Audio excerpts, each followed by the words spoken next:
चतुर्दशो अध्याय। जय गुरुदेव भगवान की जय। गुरु ब्रह्मा गुरु विष्णु गुरुदेवो महेश्वरा गुरु साक्षात् परम ब्रह्मा तस्मै श्री गुरुवे नमः। जय गुरुदेव भगवान की जय।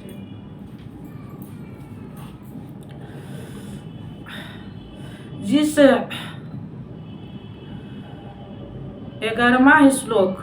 जिस काल में इस शरीर तथा अंतकरण और संपूर्ण इंद्रियों में ईश्वरीय प्रकाश और बोध शक्ति उत्पन्न होती है, उस समय ऐसा जानना चाहिए कि सत्गुण विशेष वृद्धि को प्राप्त हुआ है तथा हे अर्जुन, रजोगुण की विशेष वृद्धि होने पर लोभ, कार्य में प्रवृत्त होने की चेष्टा, कर्मों का आरंभ, अशांति तथा मन की चंचलता, विषय भोग की लालसा, यह सब उत्पन्न होते हैं। अब तमोगुण की वृद्धि में क्या होता है? अर्जुन, तमोगुण के बढ़ने पर प्रकाश परमात्मा का दोगत है। ईश्वरीय प्रकाश की ओर बढ़ने का स्वभाव कार्यक्रम जो करने योग प्रक्रिया विशेष है, उसमें आवृत्ति अंतकरण में व्यर्थ की चेष्टाओं का प्रभाव, संसार में मुग्न करने वाली प्रवृत्तियां, यह सभी उत्पन्न होते हैं। उन गुण की जानकारी से लाभ क्या?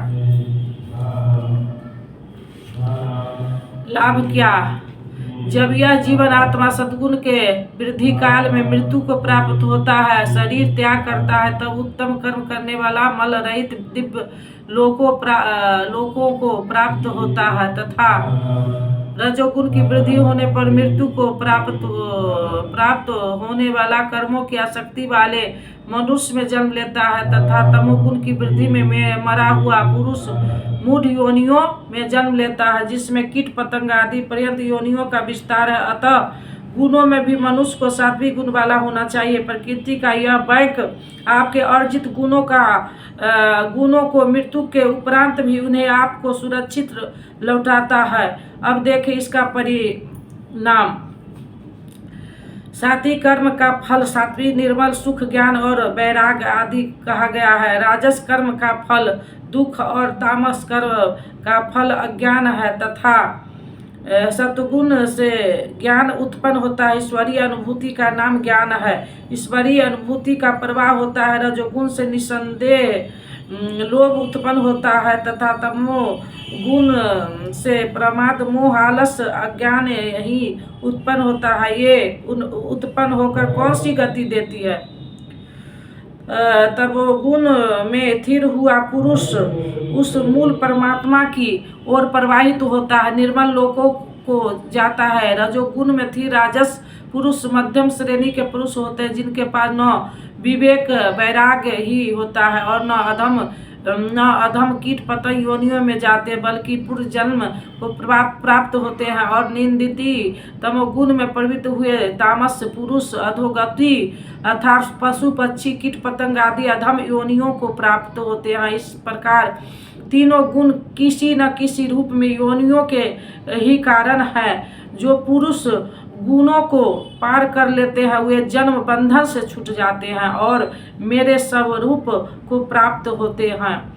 इस पर कहते हैं, जिस काल में दृष्टा आत्मा तीनों गुण के अतिरिक्त अन्य किसी को करता नहीं देखता और तीनों गुण से अत्यंत परे परम तत्व को विदित कर लेता है, उस समय वह पुरुष मेरे स्वरूप को प्राप्त होता है। यह बौद्धिक मान्यता नहीं कि गुण में बढ़ते हैं। साधन करते करते एक ऐसी अवस्था आती है जहाँ उस परम से अनुभूति होती है कि गुण के भी सिवाय कोई करता नहीं दिखाता। उस समय पुरुष तीनों गुण से अतीत हो जाता है। यह काल्पनिक मानता नहीं है। इस पर आगे कहते हैं, पुरुष 20वां श्लोक में, पुरुष इन स्थूल शरीर की उत्पत्ति के कारण रूपी तीनों गुण से अतीत होकर जन्म मृत्यु वृद्धावस्था और सब प्रकार के दुखों को विशेष रूप से मुक्त होकर अमृत तत्व का पान करता है। इस पर अर्जुन ने प्रश्न किया, प्रभु, इन तीनों गुणों से अतीत हुआ पुरुष किन किन लक्षणों से युक्त होता है और किन प्रकार के आचरण वाला होता है, तथा मनुष्य किस उपाय से इन तीनों गुण से अतीत होता है। हे अर्जुन, उपयुक्त तीनों प्रश्नों का उत्तर देते हुए योगेश्वर श्री कृष्ण ने कहा, अर्जुन, जो पुरुष सतगुण के कार्य रूप ईश्वरीय प्रकाश, रजोगुण के कार्य रूप प्रवृत्ति और तमोगुण के कार्य रूप मोह को न तो प्रवृत्त होने पर बुरा समझता है और न निर्वृत्त होने पर उनकी आकांक्षा ही करता है, तथा जो इस प्रकार उदासीन के सदृश स्थिर हुआ गुणों द्वारा विचलित नहीं किया जा सकता, गुण गुण में बरतते हैं ऐसा अर्थार्थ जानकर उस स्थिति से चलायमान नहीं होता, तभी वह गुण से अतीत होता है।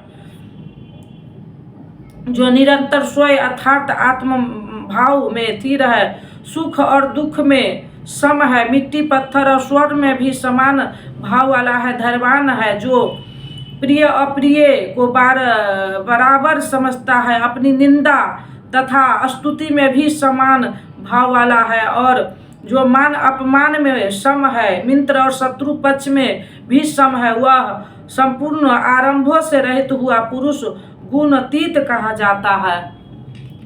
श्लोक 22 से 25 तक गुण से अतीत पुरुष के लक्षण और आचरण बताए गए कि चलायमान नहीं होता, गुण के द्वारा विचलित नहीं किया जा सकता, स्थिर रहता है। अब प्रस्तुत है गुण से अतीत होने की विधि।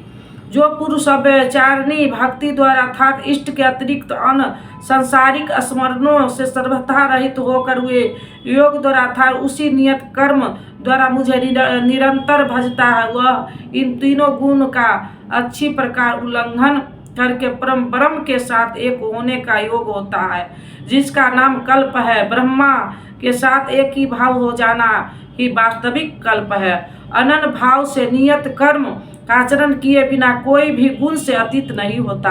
अंत में योगेश्वर श्री कृष्ण निर्णय देते हैं, हे अर्जुन, उस अविनाशी ब्रह्मा का जिसके साथ वह कल्प करता, जिसमें वह गुणातीत एक ही भाव से प्रवेश करता है, अमृत का शाश्वत धर्म का और उस अखंड एक रस आनंद का मैं ही आश्रय हूँ, अर्थात परमात्मा स्थिति सद्गुरु ही इन सब का आश्रय है। श्री कृष्ण एक योगेश्वर थे। अब यदि आपको अव्यक्त अविनाशी ब्रह्म शाश्वत धर्म अखंड एक रस आनंद की आवश्यकता है तो किसी तत्व स्थिति अव्यक्त स्थिति महापुरुष की शरण ले, उनके द्वारा ही यह संभव है। निष्कर्ष, इस अध्याय के आरंभ में योगेश्वर श्री कृष्ण ने कहा कि अर्जुन, ज्ञानों में भी अति उत्तम परम ज्ञान को मैं फिर भी तेरे लिए कहूँगा, जिससे जानकर मुनि जन उपासना के द्वारा मेरे स्वरूप को प्राप्त होते हैं। फिर सृष्टि के आदि में वे जन्म नहीं लेते, किंतु शरीर का निधन तो होना ही है। उस समय वे व्यथित नहीं होते, वे वास्तव में शरीर तो उसी दिन त्याग देते हैं जिस दिन स्वरूप को प्राप्त होते हैं। प्राप्ति जीते जी होती है, किंतु शरीर का अंत होते समय भी वे व्यथित नहीं होते, किंतु शरीर का अंत होते समय भी वे व्यथित नहीं होते। प्रकृति से ही उत्पन्न हुए रज सत्य और तम तीनों गुण ही इस जीवन आत्मा को शरीर में बांधता है। दो गुणों को दबाकर तीसरा गुण बढ़ाया जा सकता है। गुण परिवर्तनशील है। प्रकृति जो अनादि है नष्ट नहीं होती, बल्कि गुणों का प्रभाव टाला जा सकता है। गुण मन पर प्रभाव डालते हैं। जब सतगुण की वृद्धि रहती है तो ईश्वरीय प्रकाश और बोध शक्ति रहती है। रजोगुण राजागत्म है, उस समय कर्म का लोभ रहता, आसक्ति रहती है और अंतकरण में तमोगुण काज रूप लेने पर आलस प्रमाद घेर लेता है। सत्य की वृद्धि में मृत्यु को प्राप्त पुरुष ऊपर के निर्मल लोकों में जन्म लेता है। तमोगुण की वृद्धि को प्राप्त हुआ मनुष्य माननियों में ही लौट कर आता है और तमोगुण की वृद्धि काल में मनुष्य शरीर त्याग कर अधम पशु कीट पतंग आदि योनि में प्राप्त होता है। इसलिए मनुष्य को कर्मश उत्पन्न गुण असात्विक की ओर बढ़ना चाहिए। प्रस्तुत तीनों गुण किसी न किसी योनि के ही कारण है। गुण ही आत्मा को शरीर में बांधते हैं, इसलिए गुण से अतीत होना चाहिए। वे जिससे मुक्त होते हैं उसका स्वरूप बताते हुए योगेश्वर श्री कृष्ण ने अष्टधामा मूल प्रकृति गर्भ को धारण करने वाला माता और मैं ही बीज रूपन पिता हूँ। अन्य कोई न माता न पिता। जब तक यह कर्म रहेगा तब तक चराचर जगत में निर्मित रूप से कोई न कोई माता पिता बनते रहेंगे, किंतु प्रस्तुत प्रकृति ही माता है, मैं ही पिता हूँ। अर्जुन ने 3 प्रश्न किए। गुणातीत पुरुष के क्या लक्षण है, क्या आचरण है और किस उपाय से मनुष्य इन 3 गुण से अतीत होता है। इस पर योगेश्वर श्री कृष्ण ने गुणातीत पुरुष के लक्षण आचरण बताए और अंत में गुणातीत होने का उपाय बताया कि जो पुरुष अभिचारिणी भक्ति और योग के द्वारा निरंतर मुझे भजता है वह तीनों गुण से अतीत होता है। अन्य किसी का चिंतन न करते हुए निरंतर इष्ट का चिंतन करता अभिचारिणी भक्ति है, जो संसार के संयोग वियोग से सर्वथा रहित है, उसी का नाम योग है। उसको कार्य रूप देने की प्रणाली का नाम कर्म है। यज्ञ जिससे संपन्न होता है वह हरकत कर्म है। अभिचारिणी भक्ति द्वारा उस नियत कर्म के आचरण से ही पुरुष तीनों गुण से अतीत होता है और अतीत होकर ब्रह्म के साथ एक ही भाव के लिए पूर्ण कल्प को प्राप्त होने के लिए योग होता है। गुण जिस मन पर प्रभाव डालता है उसके विलय होते ही ब्रह्म के साथ एक ही भाव हो जाता है, यही वास्तविक कल्प है। अतः बिना भजन किए कोई गुण से अतीत नहीं होता। अंत में योगेश्वर श्री कृष्ण निर्णय देते हैं कि गुणातीत पुरुष जिस ब्रह्म के साथ एक ही भाव में स्थिर होता है उस ब्रह्म का अमृत तत्व का शास्त्र धर्म और अखंड एक रस आनंद का मैं ही आश्रय हूँ, अर्थात प्रदान करता हूँ। अब तो श्री कृष्ण चले गए, अब वह आश्रय तो चला गया, अब तो बड़े संशय की बात है वह आश्रय अब कहाँ मिलेगा। लेकिन नहीं, श्री कृष्ण ने अपना परिचय दिया है कि वे एक योगी थे, स्वरूप प्रस्त महापुरुष थे। अर्जुन ने कहा मैं आपकी शिष्य हूँ, आप की शरण हूँ, मुझे संभालिए। स्थान स्थान पर श्री कृष्ण ने अपनी परिचय दिया, स्त्री प्रज्ञ महापुरुष के लक्षण बताए और उससे अपनी तुलना की। अतः स्पष्ट है कि श्री कृष्ण एक महात्मा योगी थे। अब यदि आपको अखंड एक रस आनंद शास्त्र धर्म का अथवा अमृत तत्व की आवश्यकता है तो इन सब की प्राप्ति स्रोत एकमात्र सद्गुरु है। सीधे पुस्तक पढ़कर इसे कोई नहीं पा सकता। जब वही महापुरुष आत्मा से अभिन्न होकर रति हो जाते हैं तो सने सने अनुरागी को संचारित करते हुए उसके स्वरूप तक उसमें स्वयं प्रतिष्ठित है पहुँचा देते हैं। वह एक मात्र माध्यम है। इस प्रकार योगेश्वर श्री कृष्ण ने अपने को सबका आश्रय बताते हुए इस 14वें अध्याय का समापन किया, जिसमें गुणों का विस्तार से वर्णन है। अतः इस प्रकार श्रीमद् भगवत गीता रूपी उपनिषद एवं ब्रह्म विद्या तथा योग शास्त्र विषय श्री कृष्ण अर्जुन के संवाद में गुणत्रय विभाग योग नामक 14वां अध्याय पूर्ण होता है। इस प्रकार श्रीमद् परमहंस परमानंद जी के शिष्य स्वामी अग्रानंद कृत श्रीमद् भागवत गीता भाष्य अर्थार्थ गीता में गुण त्रय विभाग योग नामक 14वां अध्याय पूर्ण होता है। हरिओम तत्सत। हरिओम तत्सत। जय गुरुदेव भगवान की जय।